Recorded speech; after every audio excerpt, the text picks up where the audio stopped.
Hi there. I think it'd be more interesting to do more questions, so I'm going to try and talk only for about 10, 15 minutes or so, and just give a kind of overview of the campaign, what the main features of it were, and therefore have more time for people to ask about it. Summer 2015, I was sitting at home, happily unemployed, in the garden, having a beer, reading, and I started to get phone calls. The election had just happened a couple of days earlier. Cameron had unexpectedly won.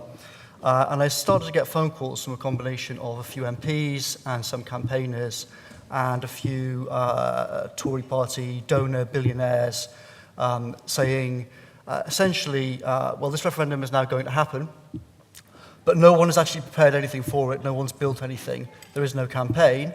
What are you doing? Can you come and help? Can you try and create something that could actually fight it? I hummed and hawed. I wasn't massively keen to get involved with it. 15 years earlier, I was campaign director of the campaign to stop Britain joining the Euro when Blair was almighty. And I had to deal a lot with MPs and the Eurosceptic world then, and I wasn't very keen on going back and dealing with it again. But I also thought opportunities like this come along quite rarely, precisely because the British system is so dysfunctional. Maybe there's a small chance of managing to pull something off and really change how the whole system works. So I thought, okay, let's give it a try. But at that point, there was no organisation, there was no money. There were sort of dozens and dozens of tiny little groups of one or two man bands who hated each other more than they hated the EU. And there was, of course, UKIP, where you had Farage, very popular with a very small number of people, and unpopular and a turn-off to the majority of people. And essentially bad blood throughout the people on our side. And so the campaign started with literally basically me and a bike and an iPhone, and I started biking around London, trying to get about half a dozen very good people to quit their jobs and take a high-risk chance of doing this startup with me. And so for about 8 weeks, that's basically what the campaign was. I biked around and met up with people and said, quit your job and come and do this. Meanwhile, Cameron is back in Downing Street, and of course they've got all of the big structural advantages. He's Prime Minister, he's got Whitehall behind him, they control the renegotiation, they control the timing, they control the rules, they have the whole Tory party machine, the Whitehall machine, the CBI, the city, you name it. So while I was biking around trying to get people, I also started to do some market research to figure out what does the country actually think about this issue? Because I knew from doing the Euro campaign that how London thinks and how the media think and how the world of communication professionals thinks is not necessarily at all how the public think. And essentially I found that the situation was in most ways, in all kind of detailed ways, basically unchanged 15 years after doing the Euro thing. People knew nothing more about the EU in summer 15 than they did 15 years earlier. But three big things had changed in the world over that time. The first was obviously immigration. And the scale of immigration and the fact that the EU was now blamed for immigration problems in a way that had not been the case before. And at the same time, people could see on TV the fact of this historic movement of people from out of North Africa and out of Central Asia.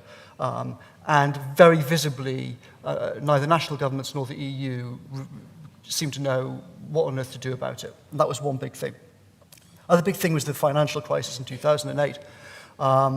And I think what's happened in the last 24 hours of the election and the Tory party campaign is another good example of how hard it has been for the bubble in SW1 to actually get to grips with what the effects of the financial crisis in 2008 were. But it undermined confidence really in government, in Whitehall, in big business, in the banks, and also in the European Union. The third big factor was the euro. 15 years earlier, when the euro started, it was theoretical. A bunch of people like me made predictions about why it would not work out very well. People like Tony Blair and Peter Mandelson made their predictions about why they thought that we were all wrong. But 15 years later, people could see the results of it, and they could see Greece literally on fire on TV screens. And the combination of these three big things in the real world really was more important than everything that all the MPs did. If you took the total tonnage of everything that Blair said, every Prime Minister, every Cabinet Minister, every MP, it weighs up to really almost nothing compared to the effect of these three big fundamental forces on public opinion. And they all push things pretty much in our direction. But if you looked at the polls, you therefore saw a slightly odd picture because the In campaign was ahead in summer 15, quite comfortably, if you looked at the average of the polls. And around the world, status quo campaigns almost always win in referendums. And generally speaking, what happens in referendums around the world is that from the day that the official campaign begins, the status quo option tends to gain support and the change option tends to lose support. So that was obviously not a good signal, but if you look behind that, there was another way of looking at the population, which was that fundamentally there was a third of the public that said the EU is rubbish and I want out and I'm not frightened of the consequences. There was another third of the population which said the EU is a positive force and I definitely like it and I definitely want to be in and I'm definitely going to vote to stay in. And there was about a fifth of the public that said the EU is rubbish, I would like to be out of it, but getting out is scary and I'll probably end up voting to stay in. And that was the crucial element of the population that we really had to aim for. So we had to motivate that third of people actually to turn out to vote. We had to try and demotivate the third who wanted to stay in, and we had to try and persuade enough of that fraction of the fifth not to be frightened and to vote with us. That was the essential challenge of it. So we worked out essentially what our core message would be, and it was very simple. It had arguably, say, 5 elements to it. The first was the theme of take back control. Note the word back, triggering loss aversion, the feeling that something has been lost and we can regain what we've lost, which I think was interesting. And it worked on different levels. The most obvious level was we've got to take back control from Brussels, but it was also, and I think David Cameron and George Osborne didn't quite appreciate this, it was also about taking back control of the system itself. It was, for a lot of people, take back control made them think, yeah, these are the guys who screwed up the economy, who drove it off a cliff in 2008, whose mates are all the Goldman Sachs bankers and the hedge funders on massive bonuses. Us mugs on PAYE are the ones paying the bills for this. We'll show those guys. We'll take back control from you lot in London. And I think that was a powerful feeling. Second was the £350 million in the NHS. We formulated it in different ways. Sometimes we said our official bill for the EU is £350 million a week, and we should spend that money on our own priorities. Sometimes we said we send £350 million a week to the European Union. The reason why we sometimes said send was because we wanted to try and provoke the rage of the In campaign into getting into a fight about the whole thing. And happily for us, that's what they did. And they tried to resist it, but in the end, they got so cross about it that they launched a huge campaign, including trying to persuade the BBC to take our bus off the TV. They argued to the head of news at BBC that the bus should not be allowed on TV, it should be banned. BBC thought that would probably not put them in a good place, so they didn't listen to the Prime Minister about that. But that was an incredibly important thing because that message fundamentally neutralised amongst just enough people all of the talk from Cameron and Osborne about the economic consequences. Now, on our side, all the MPs wanted to talk about complex issues about trade, the single market, and all these things. But the reality is, I don't know a single MP who actually understands the single market. I know barely an MP who can define what the single market is. The issues around international trade, the single market, are actually very complicated. I would be gobsmacked if there's 5 people in this room who understand it properly. In fact, I'd be pretty surprised if there's 1 person in this room who understands it properly. It's a very complicated, abstruse subject. The MPs wanted to talk about it because they've been talking about it on and off for decades, but it had no purchase on public psychology, and no one had a clue what they were talking about. Therefore, David Cameron and George Osborne kept going on TV and saying, we're going to be outside the single market. And most people didn't know what they even meant. Our response was, we'll have a free trade deal. people around the world have free trade deals with the EU. We'll have a free trade deal, nothing to worry about. The third aspect was to try and make staying in riskier. And therefore, we talked about the next wave of accession countries, about Turkey and all of the other countries that are about to join next, which astonishingly Downing Street were surprised by, and we got text messages when we started doing it from people saying this is unfair. We don't understand how you can do this. So they didn't anticipate that argument coming up. We also pushed the general theme that it's riskier to stay in this thing than it is to leave. And that whole issue about risk and safety was really fundamental psychologically. And the fifth element was anti-establishment, touching on what I said before about the financial crash. And so we talked about things like CEO pay, the ratio of CEO pay, and how it's changed over 30 years. One of the best events we did in the whole campaign was Boris standing in a market town talking about this subject. And it was sort of live on the news, and Downing Street was so panicky, it's when they sent Michael Heseltine off to start to attack Boris personally on TV in order to try and get it off the headlines. And if you think about those five, the basic structure of our message, I think an important aspect of it is that you can't define it as left or right.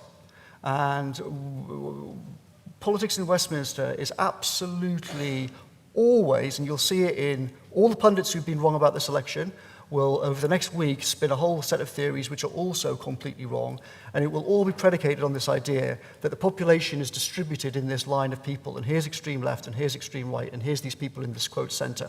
And this is a dominant, or arguably the dominant mental model that people in Westminster have about politics, and it is empirically false. Now, I'd argued this for 15 years. Fortunately for me, Cameron and Osborne never listened and preferred to listen to all the pundits, and therefore they bought into this picture.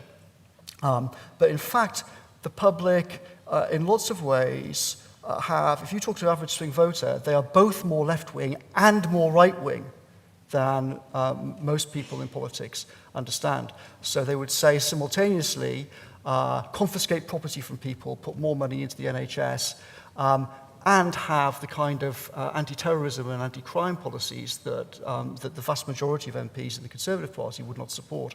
But for all kinds of complex reasons, Westminster can't get this into its collective psyche.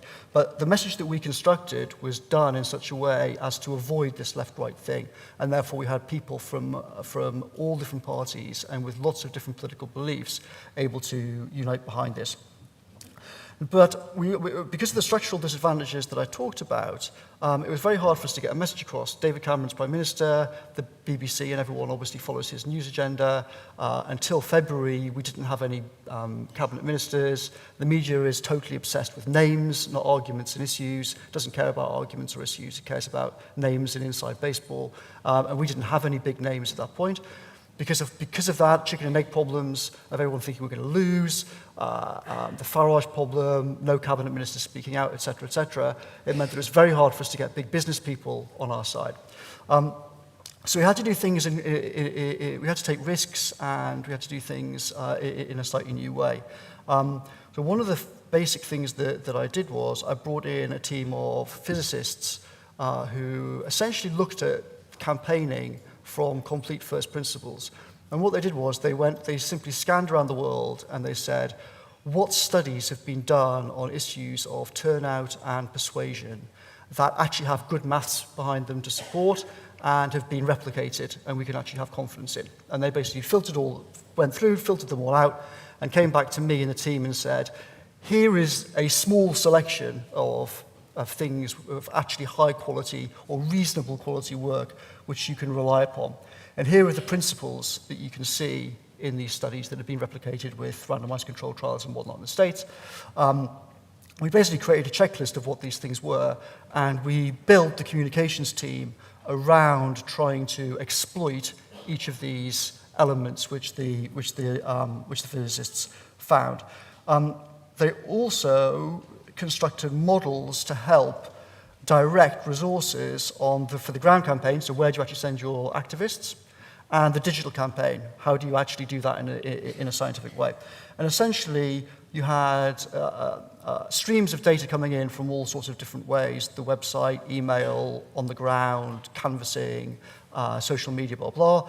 All of this stuff, traditional polling, all of this stuff coming in.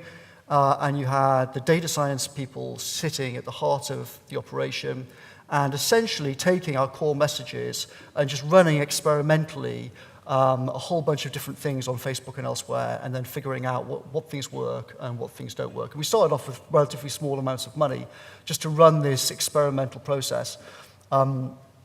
Another thing which I'll go into in a little bit of detail because it's perhaps of interest regarding this election is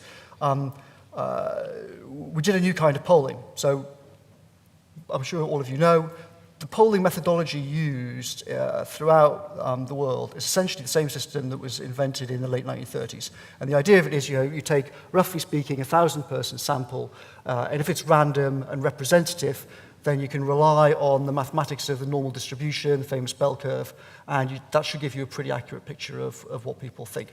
For various reasons, that is becoming harder and harder to do. Happy to answer questions about why that is.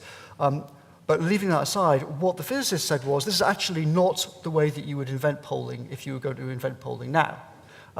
The way actually to do it is take massive samples of hundreds of thousands of people, ideally actually millions of people, but say hundreds of thousands of people, and then use machine learning, and you will actually have a system which is faster, cheaper, more accurate. And it has another great advantage, which we exploited, which is that if you do these very large sample surveys, you then have subsample. You can define the demographics that you interrogate yourself. And what we did was we basically used the exact same categories for the demographics that Facebook uses for its digital advertising platform. So we sucked in data on the precise same basis that Facebook marketing allows. And then we had, therefore, large subsamples of the overall polling samples, which you could actually rely on. And then you could take that data and plug it straight back into Facebook. So we could say, for example, we will target women between 35 and 45 who live in these particular geographical entities who don't have a degree or who do have a degree or whatever, et cetera, et cetera. And because you've got very large samples, you can actually get useful information on those kind of relatively small breakdowns. So we did all this, and we, as I said, we essentially ran a whole series of experiments based on what we found in the conventional polling in the focus groups out in the digital world, and then filtered what worked. And then we held back almost all of our budget, and then we basically dumped the entire budget in the last 10 days, and really in the last 3 or 4 days. And we aimed it at, I can't remember exactly, but I think roughly about 7 million people saw something like, I think, 1.5 billion digital ads over a relatively short period of time. And in parallel to that, you had the whole ground operation, which were also, to begin with, they were quite skeptical about this. What the hell is some guy who babbles on about quantum mechanics? What does he have to tell people who, like me, have been going out to leaflet on doorsteps for 30 years? So people were very skeptical, but the people on the ground, if you're doing that job, you actually respond well to things that work. So very quickly they came back and said, actually, these boffins have sent us to the right place. It's unbelievable. These are our people. So quickly, that kind of trust issue was sorted out inside the organization, and the ground team were happy to go where the data suggested that their efforts would be most useful. The public switched on maybe 4 to 6 weeks before the actual vote, and that's essentially when, and that's also when a critical thing happened, which is that Gove and Boris basically decided that they were going to really put the boot in on Cameron and Osborne for complicated reasons. And that meant that they suddenly started hitting them hard on various things, just at the moment when the public was really starting to take interest. And one of the things that we did was, precisely because the media was obsessed with process, we tried to turn the story of the referendum into a story about the alternative government. And the lobby thought this was fascinating, and who's going to be the next leader, and blah, blah, blah. So we started to, we presented our campaign messages in the form of briefings to the lobby, which spun as, this is what the alternative government thinks. So suddenly, for a 10-day period, we ended up leading the news cycle. And you had a moment where the politicians on TV were saying the same thing as what was happening on the ground and what was happening in digital communication and all the advertising and everything else. And you actually had things, for the first time in the whole nightmare effort, you actually had things starting to come together. And that's when the polls moved. And by the end of the campaign, that third, fifth that I talked about had changed. And the third had dropped very slightly by a few percent, not very much. And the third had grown to about 44%-ish. i.e. more people were convinced by the end of the campaign that actually the EU was a basket case and it would be more dangerous to stay in it. And also, crucially, there was differential turnout. The people on our side, if you look at the polls at the end, depending on how you do it, but there's ways in which everyone says, well, the polls were wrong. If you average it in certain ways, some of the averages of the polls right at the end were basically 50-50 or extremely close to 50-50. But our voters were more enthusiastic all the way through from the start in summer 2015. And that's essentially why something which the polls missed. Ironically, trying to correct for that is one of the reasons why the pollsters have got things wrong in the last 24 hours. So essentially, why did this happen? Was it just immigration? No, it wasn't just immigration.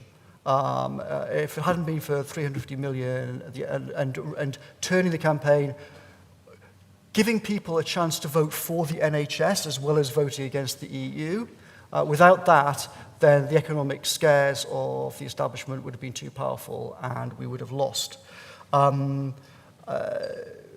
Could we have won without immigration? Absolutely not. So there's a false dichotomy in the post-event debate about it, with two different sides arguing. Some people saying it was all about immigration, other people saying immigration wasn't the crucial thing. The reality of it is that those three big forces that I talked about created the conditions in which we could win, but then you had the government making a series of big mistakes, and you had our team which managed to exploit it. And their mistakes essentially were their renegotiation was a disaster. Unlike in 1975, when Wilson pulled the same trick, there he persuaded people that the relationship had changed, and therefore the polls moved. This time, no one believed what Cameron came back with. And in particular, Cameron never understood the danger for him of coming back and saying essentially nothing had changed on immigration. They also, I think, ran a bad campaign. They relied on people, on MNC Saatchi and various big advertising agencies who did a fairly rubbish job. And they lived in the bubble. And you can see that in the last 10 days after the terrible murder. They essentially ditched their whole campaign and stopped talking about economic risks and turned the whole thing just into, well, we're the good people and you're the bad people. Because that was the self-reinforcing culture that you heard in London. And most of my friends, most of my wife's friends, probably, I would guess, 80% of the people in this room thought similarly. And Cameron Osborne was psyched out by that and thought, oh, this is what's happening in the rest of the country. Whereas in fact, as soon as you went outside the M25 and did market research, the rest of the country had a totally different reaction to the murder than people, better educated, richer people living in London did. And our campaign took advantage of it. We operated on very, very simple, tried and tested rules that work about organisations. We kept the MPs out of all management. No MP had anything to do with the management of the campaign. It was run by about 6 or 10 people, the oldest of which was me, the youngest of whom was 21. We made the crucial decisions and we managed it. Boris and Michael and Gisela Stewart were important, but they came along late in the process and they weren't part of the actual management of the campaign. And all of the normal Eurosceptic Tory MPs who wanted to run it were completely excluded from doing that, though some of them did do some useful things. So we kept this team small, they worked extremely hard, they made a lot of sacrifices, and they focused on the public, not on the media and not on the insider game. We innovated and we were quite happy we didn't want jobs, we didn't want to become MPs, so we were very happy to take risks and for everyone to say that we were idiots and we didn't know what we were doing and to risk failure in order to do what we thought was going to maximise our chances of victory. And I think that was important. I think in the long run, some of the things that we try to do, you can see all the parties now are trying to learn from less than 1 minute. All the parties are trying to learn from some of the things that we did. I don't think they've done a very good job, either of them, in this last campaign. But I think the future will be a combination of what Rory talked about, essentially sort of experimental psychology and data scientists. The reality is that most communications companies are populated by bullshitting charlatans. And most of them should be fired. And I think that in the next 10 years, a massive chunk of them will be fired. And people in Silicon Valley and others will increasingly take over this industry the way that they've taken over other industries. And if you've got a not very good degree in English or gender studies or something like that, then you're very rapidly going to get, I think you're going to get fired. And the industry will go through the kind of change that other industries have seen.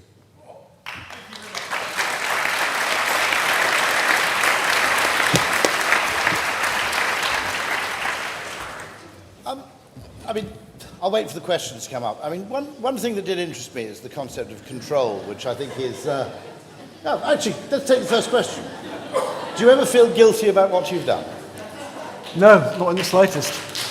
Perfectly fine. I think, for me, I mean, that's in a very short way. Fundamentally, pretty much the worst case scenario for Europe is return to 1930s-style protectionism and extremism. And to me, the EU project and the Eurozone project are driving the growth of extremism, which is extremely dangerous. And the single most important reason, really, for why I wanted to get out of the EU is I think that it will drain the poison of a lot of political debates. It will kill off. I predicted that if we get out, UKIP and Nigel Farage would be finished. That's an early gain for Vote Leave. As you can see, that's happened. That whole side of politics in Britain will go. Once there's democratic control of immigration policy, immigration will go back to being a second or third order issue, and that will be a very positive and healthy thing for the country. You guys are the educated population, and you are overweight being on the opposite side to Farage.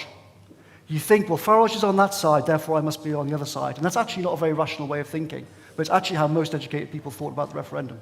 There's a very interesting thing about control as well, which was, I was just going to say, one of the very few occasions I've ever changed my mind completely about something. I gave a talk at a charity conference, and the first person to come and talk to me afterwards was from a euthanasia charity. And my wife's an Anglican vicar, and I had natural aversion to sort of assisted suicide.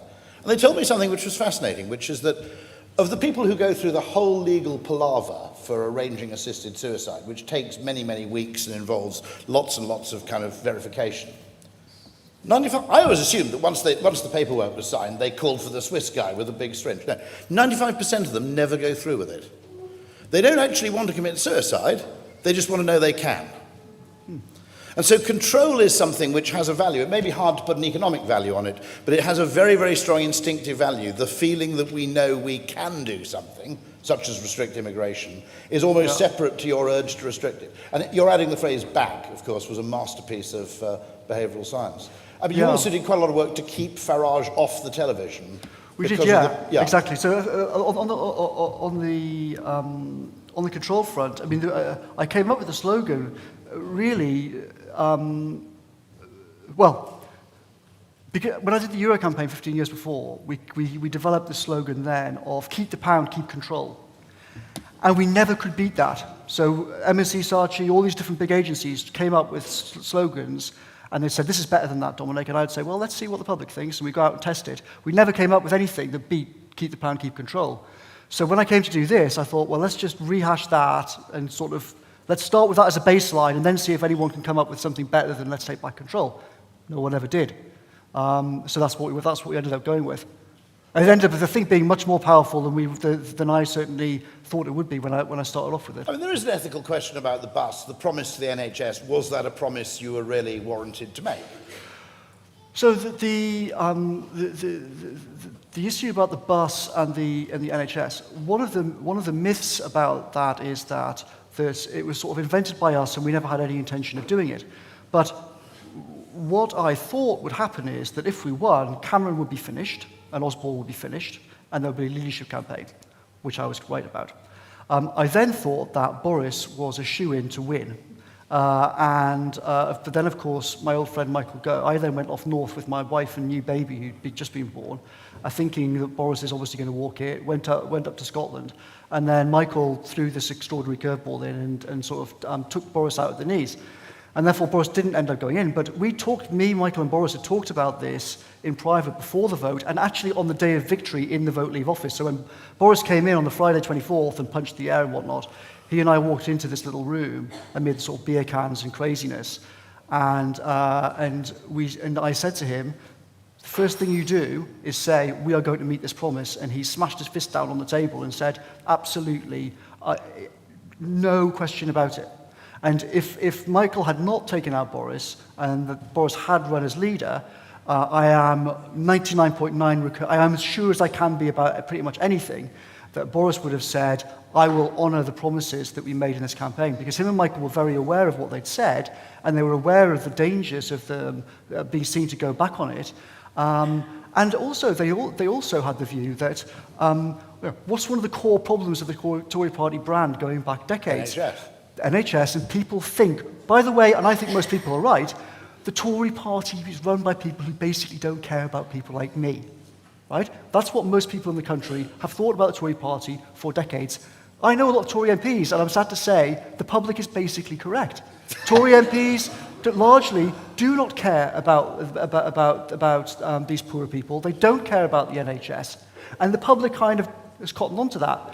Boris and Michael realised this, and I think, not only from the self-preservation point of view, but also just from political smart point of view, they understood the power of actually delivering. I'll just do one very quick question, literally one sentence or two sentences. If you'd worked on the In campaign, what would you have done differently to what they did? I wouldn't have had the whole thing fronted by Cameron and Osborne, which was just a very narrow thing. I would have built a different kind of coalition and had different faces dominating far more on TV. And then the final, it was up there a little earlier, if you'd been on the May campaign in the last few weeks, what would you have told them to do? God, I've been in California so I haven't even seen the campaign. Oh, but, so I can't really say, but I think as far as I can tell, having just come back and looked at it, I can't see that the Conservative Party were actually offering anything to anybody. They didn't have anything to say about the NHS other than more austerity. I don't know, can anyone tell me anything that the Tory Party was promising of any value? There was no upside at all, as far as I can see. No. Thank you very much indeed. Thank you.